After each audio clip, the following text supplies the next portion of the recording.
আজ সকাল সকাল রেডি হয়ে বেরিয়ে পড়লাম আমি আমাদের বাড়ি থেকে। আর এদিকে বেশি না বকে আমি চেপে পড়লাম বাইকে। আর বাইকে চেপে আমাদের গ্রাম এলাকাটা দেখতে দেখতে চলে এলাম আমাদের বাস স্ট্যান্ডে। আর এখানে কিছুক্ষণ দাঁড়ানোর পর হঠাৎ চোখ গেল আমাদের বাস স্ট্যান্ডের দিকটায়। আর দেখতেই পাচ্ছ আমাদের বাস স্ট্যান্ডের কাজ হচ্ছে।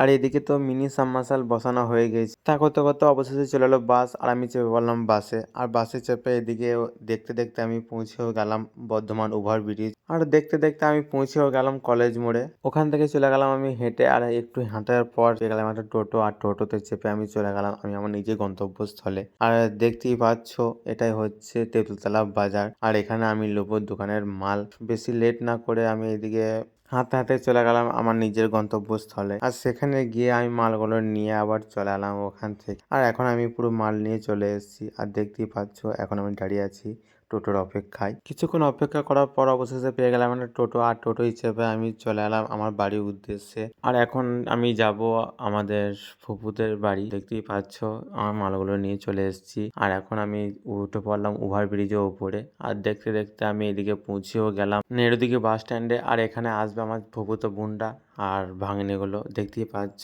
কারণ এরাও যাবে আমাদের বাড়ি। আর এদের সাথে চলে এলাম আমি খেতিয়া কাছে আসতেই সেই ফেমাস চায়ের দোকান। আর দেখতেই পাচ্ছ এখানেই আমি একটু চা খেতে দাঁড়িয়ে পড়লাম। আর অবশেষে চাটা নিয়ে আমি এখানেই মিনি ব্লগটা শেষ করলাম।